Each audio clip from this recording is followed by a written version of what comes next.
今日去完天水圍交接完工作之後，而家係7點38分，而家啱啱返到嚟我哋屯門門店呢度。而家越嚟越多街坊嘅業主揾我哋呢間鋪頭嚟訂做衣櫃家私。我哋嘅好處就係，第一，我哋喺屯門有自己嘅門店；第二，我哋喺內地有自己嘅工廠，冇中間商層層加價。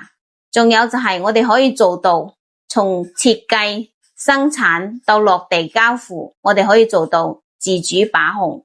板材我哋係用呢隻海洋實木板，呢隻板係可以做到防水、防潮、防霉。特別係屋企有老人家、小朋友、BB 或者係孕婦嘅，一定要用呢隻板材。特別喺我哋香港，空間面積比較細嘅，所以呢個櫃做嘅面積又比較多嘅，冇乜時間可以放嘅情況下，一定要揀呢隻板材。想了解裝修除咗定製嘅，你可以先關注我玲姐，我將清單明明白白咁樣發俾你。